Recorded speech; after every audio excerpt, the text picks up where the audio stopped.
Well, so now you'll be obviously wondering why this is zeroth law. Why have I written zeroth law? Before this, we have never studied about any zeroth law. Either first law, second law, it's like that, right? Why? Because the laws of thermodynamics, they were not discovered chronologically. मतलब ऐसा नहीं है कि zeroth law first discover किया गया, फिर first law discover किया गया, फिर third law, right? So they were not chronologically discovered. So by the time we had to keep this as an academic, we had only first law and second law. Okay? But after that we found that there should be another rule that should be mentioned right before them. And that's why we had to bring it as zeroth law of thermodynamics. Okay? Now what does the zeroth law say? Zeroth law of thermodynamics says that if you have if you have a system, say A, which is in thermal equilibrium with two different systems separately, means A and B are in thermal equilibrium with respect to each other. What is meant by thermal equilibrium? Equal temperature. Means there will be no heat exchange taking place. Okay? So if A and B are in thermal equilibrium with respect to each other, and A and C are also in thermal equilibrium with respect to each other, then it is obvious that B and C has to be in thermal equilibrium with respect to each other. Okay? So it says that if a system is in thermal equilibrium,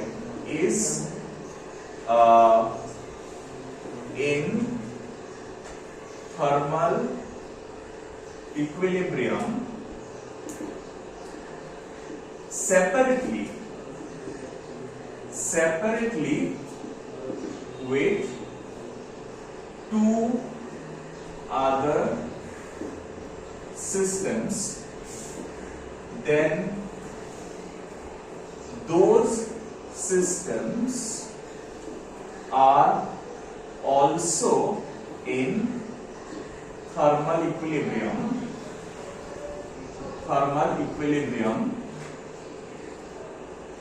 with respect to each other. Then those systems are also in thermal equilibrium with respect to each other. Alright? So it says that if A is in thermal equilibrium with B as well as with C, then B and C should be in thermal equilibrium with respect to each other. Clear? Now the most important law, but it's not the most important law, but the one which will be dealing with maximum. I mean, the law which we will be dealing with maximum is the first law. What does the first law of thermodynamics say? Right. First law says that if you have a system, okay, and you are supplying some heat energy from outside, Q amount of heat energy from outside to the system, then that heat energy can be used by the system in two ways. A part of it can be used for changing the internal energy of the system,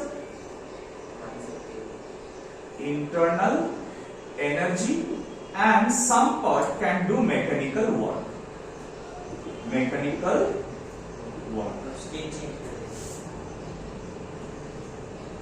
state change कर सकता है, right? State change कर सकता है, कोई भी process कर सकता है जिससे उसका some amount of mechanical work मिले. स्टेट चेंज भी इंटरनल एनर्जी के अंदर ही आ सकता है, ठीक है? उसमें कोई दिक्कत नहीं है. So there is some internal energy change and there is some mechanical work done. That means if you are supplying Q amount of heat energy to a system, it will bring about the change in internal energy and do some mechanical work. Is that clear? एक जगह से दूसरी जगह भाग भी सकता है. एक जगह से दूसरी जगह भाग भी सकता है, राइट? स्टीम इंजन्स, ठीक है? सो इसका बहुत ही सिंपल सा एग्जांपल है. अगर हम लोग समझना चाहते हैं first law of thermodynamics very simply, तो मान लो if you have a small dish जिसमें थोड़ा सा पानी है and we are trying to heat it, ठीक है? Say we have taken some water in a dish and we are heating it. So after some time we will see the bubbles coming out, right? Now if you put a lid on that, एक ढक्कन रख देंगे उसके ऊपर, तब क्या होगा? वो ढक्कन रहेगा अपनी जगह में? क्या होता है? पानी में ढक्कन नहीं रखे हैं, पूरा कंटेनर को एक लिड से ढक दिया है।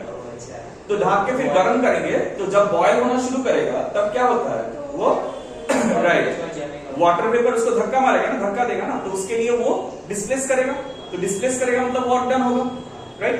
So if you supply heat energy it will change the internal energy, उसका टेम्परेचर बढ़ रहा है पहले, और उसके बाद वो क्या कर रहा है, वो लिड को भी धक्का दे रहा है, मतलब performing some mechanical work.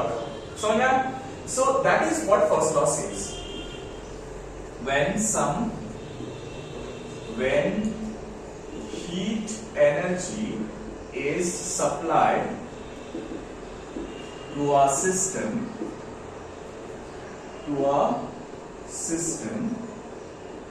then a part of this energy changes the internal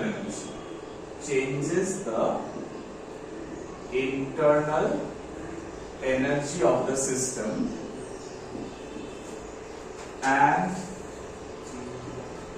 a part can perform some mechanical work.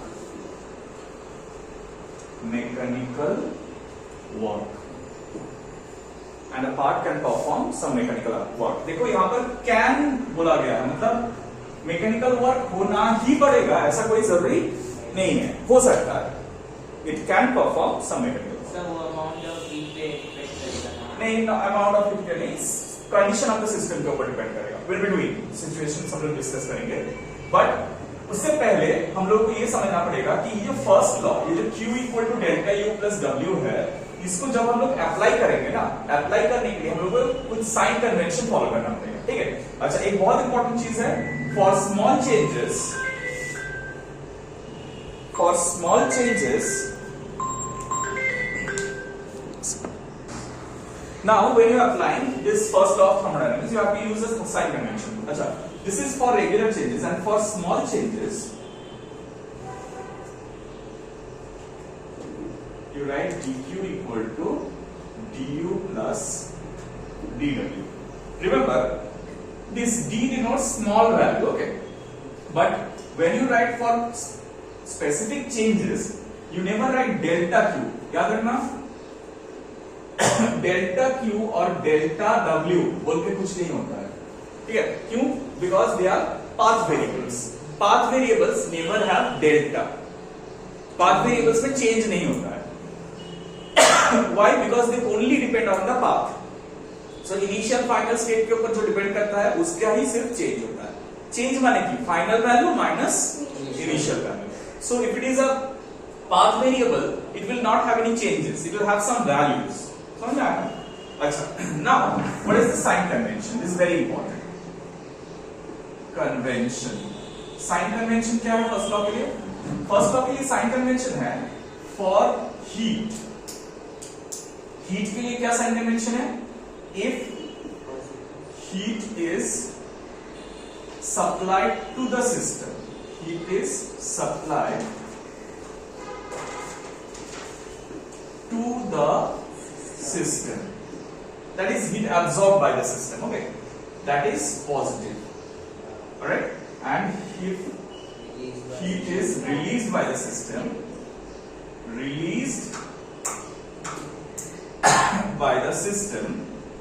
then that is negative, ठीक है।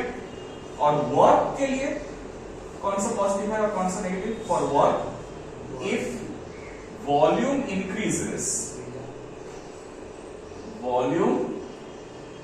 increases implies work done is positive, and if volume decreases